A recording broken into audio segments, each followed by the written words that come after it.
Hello everybody, and welcome to my video commentary for my 6th musical fanfiction, The Mother.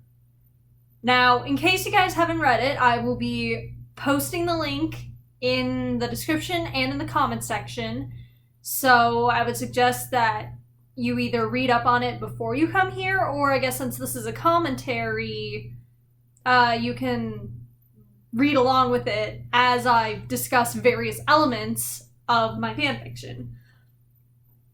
Now, I'd love to say more, maybe come up with some funny one-liners or what I think is funny, but the last few times I tried to make this, it ended up being over 30 minutes long, and I only have so much disk space on my computer. So, enough rambling, let's get started. So, where did this all start? Well, it started in about June or July of 2020. I was in quarantine, I was bored, and kind of anxious, partially because I was in quarantine, and also partially because that's just how my brain is. Okay, well actually, the biggest reason was because I was on Pinterest, and I came across a post from, I guess, a series of posts called Tudor Confessions. I don't know. Excuse me. And basically, the post was talking about how each of Henry VIII's wives embody different ways that a woman can be strong. And the one that really stood out to me was the one for Jane Seymour, saying that she was patient and kind, and that she was a mother to Mary when she needed one, and that lightness isn't a form of weakness. So I posted a comment expressing how much I appreciated that, because so many people have a twisted idea of what makes a woman strong, since kindness is often mistaken for weakness or helplessness, or upholding the patriarchy or whatever. So I was feeling pretty good about myself. I got a fair amount of likes.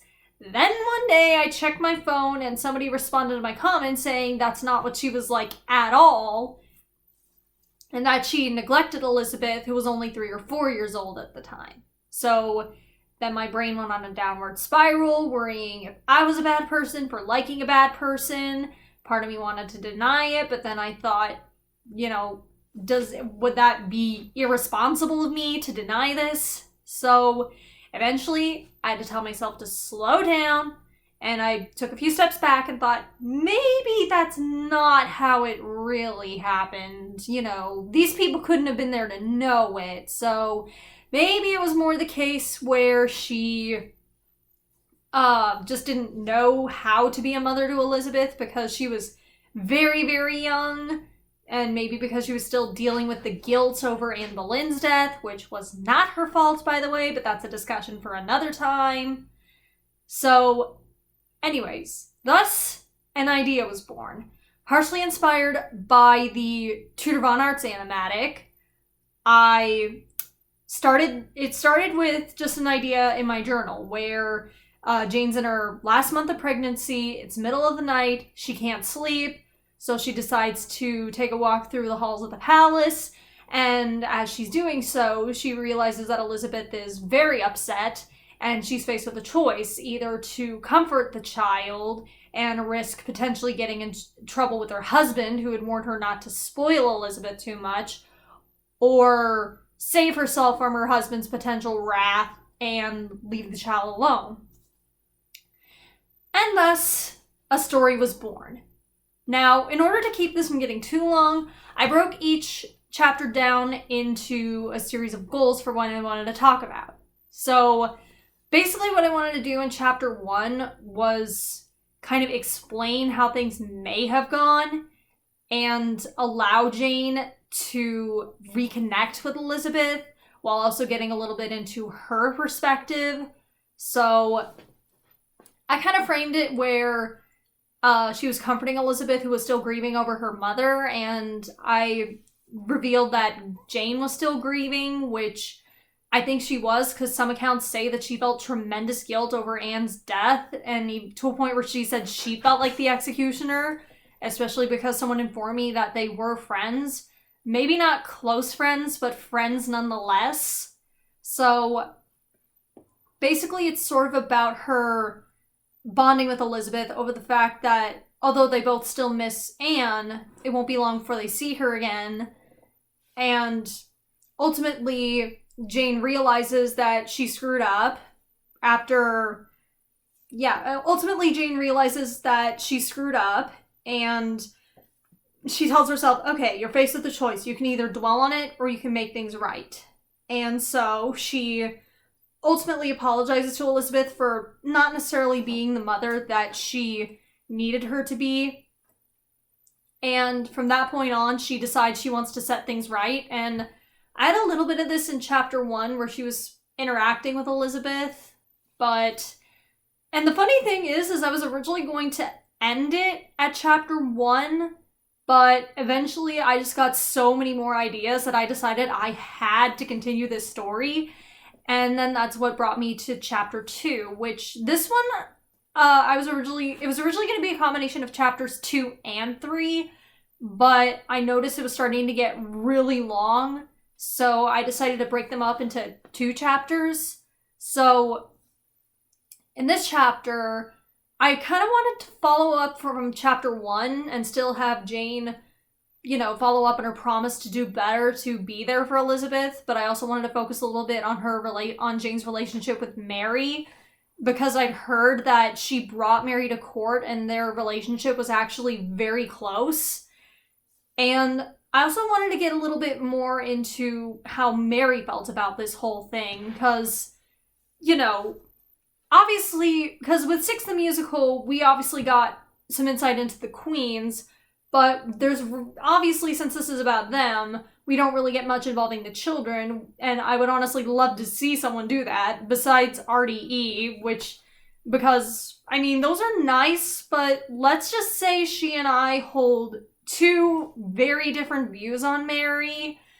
So I kind of wanted to build Mary out to be a little bit more sympathetic, because I do sympathize with her a lot, and I kind of wanted to get a little more insight into her, because, people seem to forget that maybe, although it definitely wasn't in the same way, Mary still lost her mother too, and unlike Elizabeth, Mary was old enough to remember.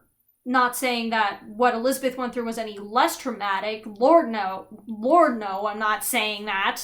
Because losing your mother at that young of an age, when you're still developing psychologically and mentally, okay, that's the same thing, mentally and emotionally, that can take quite a toll. But let's not forget that Mary was only a teenager when her mother was taken from her too. Being a teenager is already stressful enough when you're dealing with all these changes to your body, and everyone expects you to act like an adult while only giving you the privileges of a child. And then on top of that, to lose someone that you once depended on and loved so dearly, Lord, that's a lot to deal with. And then there's the fact that for the longest time, she had nobody. So I wanted to delve into a little bit, but I still wanted to keep this chapter relatively lighthearted with a bit of Jane and Elizabeth bonding. But then things kind of crumble down when Mary makes some kind of a snide comment about how the baby's ultimately going to replace the both of them. And the key word here is the both of them, because yeah, she's a little mean to Elizabeth, but part of it is her being catty, but another part of it is her hiding the fact that she's secretly afraid of losing Jane as her mother once the baby comes. And this is kind of expanded upon in chapter 3. Yeah, I don't really have too much to say about chapter 2. I guess, for those of you wondering why I chose Joan of Arc, I mostly chose it because Anne was from France, so I figured that the story of Joan of Arc would be a widely known tale in France, and, since Six the Musical is all about strong female characters, what better character than Joan of Arc, who was a fierce warrior and a devoutly religious girl who led her army into battle when she was only a teenager. So I feel like that would not only be an exciting story, but it would also be at least somewhat of a good connection. And anyways, and I also decided to include some religious references, since it did take place in a very religious time period. And I feel like whenever there's reference to religion in this time period, it's overwhelmingly negative. understandable because this did take place in an era where there was a lot of religious conflict between the Church of England and the Catholic Church.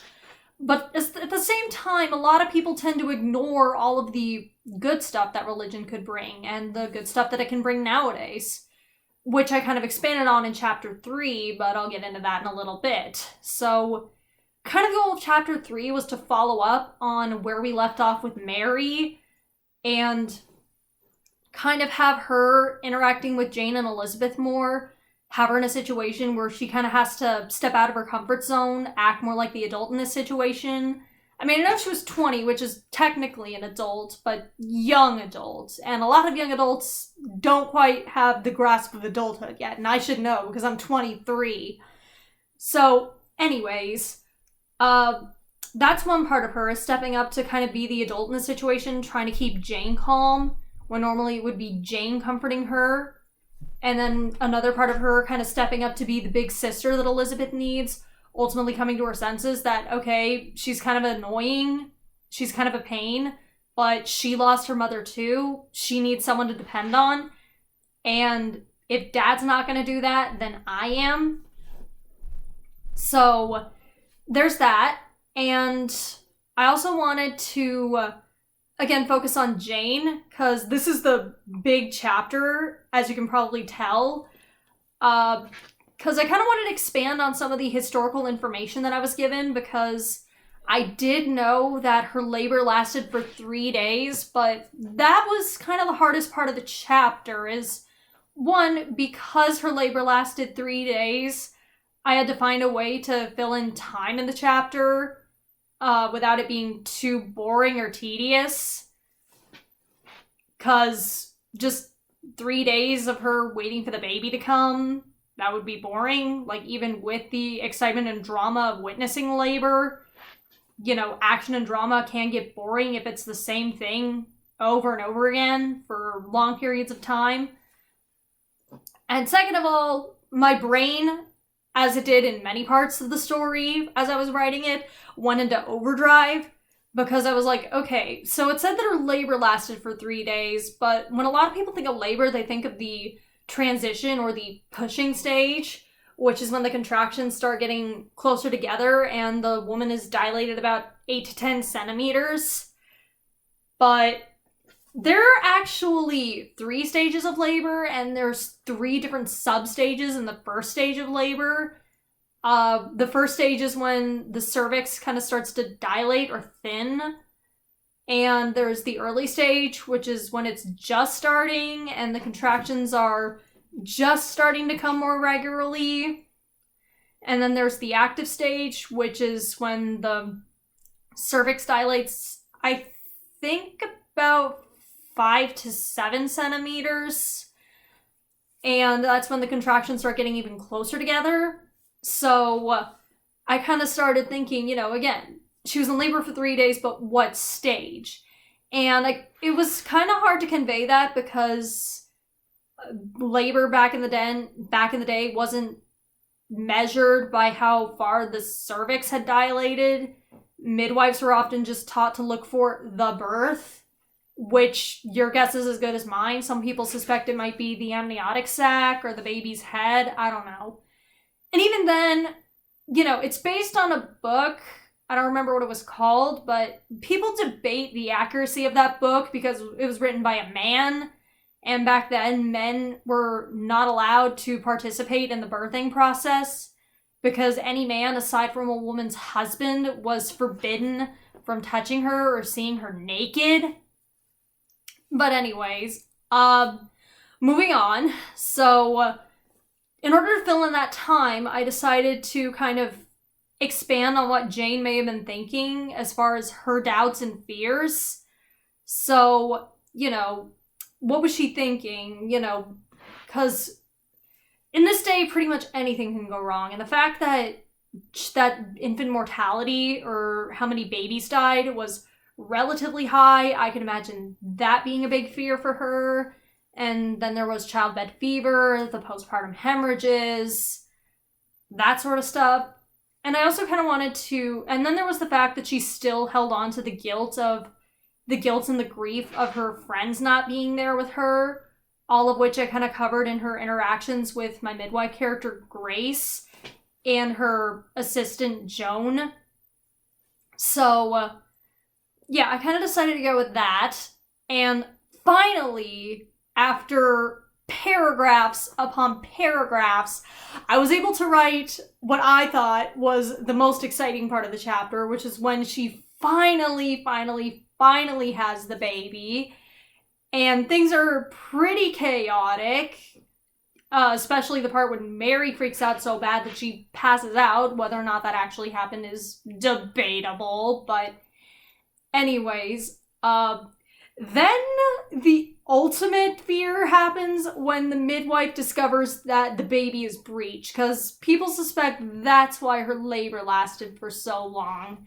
And for those of you who don't know, breech means that the baby is coming out either feet first or bottom first instead of the normal head first position, which can be very dangerous. But of course, we all know the story. You know, Edward comes out fine. I don't know how, but he did. But still, I hope that I was able to convey a good amount of tension in the way Jane felt, where she was worrying. She thought maybe she shouldn't have gotten so attached. Otherwise, maybe the pain of losing the baby, possibly losing her baby, wouldn't have been so difficult. Then she kind of thinks back on what had happened the past few months and how much she would have missed. And then kind of says that prayer to God, just asking him to look over her baby no matter what happens. And that's just kind of one example of some of the more positive religious imagery I included. You know, I had Mary reading scripture to her to put her fears to rest. And, you know, even her and the midwife and everyone else sharing a prayer before she's ready to start pushing. And I also had a bit of that with her and Catherine when Catherine was ready to ride off into battle. And sort of on that note, I also wanted to expand on what kind of relationship she may have had with Catherine and Anne, because I know that she and Catherine of Aragon were extremely close, so I wanted to get on that. And as far as the thing with Anne Boleyn, if you read my story with the whole necklace incident, that was actually pointed out by a guest reviewer who said that they think that may have happened. Again, I can't say for sure because admittedly I haven't done a ton of research, because whenever I've tried, I get really panicky and my brain goes into overdrive. I can't handle research like a normal person. I can't handle a lot like a normal person. But whatever. So, and I also kind of wanted to get a little bit into Anne's character, even though Jane is my favorite. I kind of wanted to be fair to Anne, kind of wondering, you know, if there was really more than we got in the show. Not that what we got in the show was bad, I just kind of wondered if there was more to her. If she ever had doubts about being a mother, you know, what she had to go through. Because this woman had 2 or 3 miscarriages. She dealt with a lot, so do you think that could have easily impacted her thoughts on what it would have been like to be a mother, thinking, I couldn't carry 2 or 3 babies to full term? What does that say about my ability as a mother? So, that, and, you know, I'm sorry if I upset you guys by having kind of a happier ending to the chapter, because we all know what happens, but I can't help it. I'm kind of a sucker for all that touchy-feely stuff. And, but admittedly, it was kind of hard to write Henry the way he was, because I have to admit, I was kind of writing him through Jane's point of view in that part, and it was kind of hard for me to have to say that even though he was a monster, he couldn't have acted like a monster 100% of the time. So I kind of had to write him as sort of what looked like a loving husband.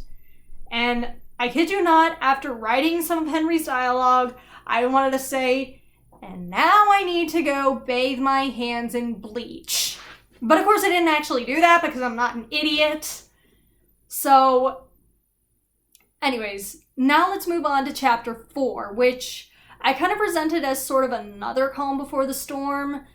which is sort of Jane kind of adapting to motherhood and possibly dealing with some postpartum anxiety or even postpartum PTSD, because I would say having a breech birth and the possibility of almost losing your baby would be pretty traumatic, because again, that's something that we don't really get, and it's kind of understandable because when it comes to domestic life, you don't really get a lot of answers for these things, but still, it was nonetheless something that I really, really wanted to see. But enough of that. So this one was sort of about Jane adjusting to motherhood and dealing with her doubts and fears about not being a good mother, and also dealing with the fact that the baby was often put in the care of the nanny, as most royal babies do, because I don't know how much involvement royal women really had in the direct raising of their children. So I kind of had it be where she decided, she wanted to be there for her baby, and part of it was also her dealing with the effects of childbed fever, though she didn't quite, I don't know. I guess part of it was she maybe suspected childbed fever, but was trying to deny it. So she started having symptoms, but kind of tried to chalk it up to the fact that she just had a baby. But, most royal women, from what I heard, didn't attend their child's christening, but she was dead set on doing so. And, hold on a minute. Sorry about that, folks. Little brief interruption. So anyways, where was I? Oh yeah. So she gets to the christening and ends up collapsing due to the fever, and eventually the chapter ends with her realizing that she does have a problem where she is dealing with all of this fear and it's consuming her. She has to tell somebody, anybody, before it gets out of hand, though Mary kind of convinces her when Jane ends up falling asleep while she's nursing the baby. Again, mostly because of the fever. She's feeling sick and tired, so she can't really stay awake. And then that leads us to chapter 5, which I will cover in a little bit.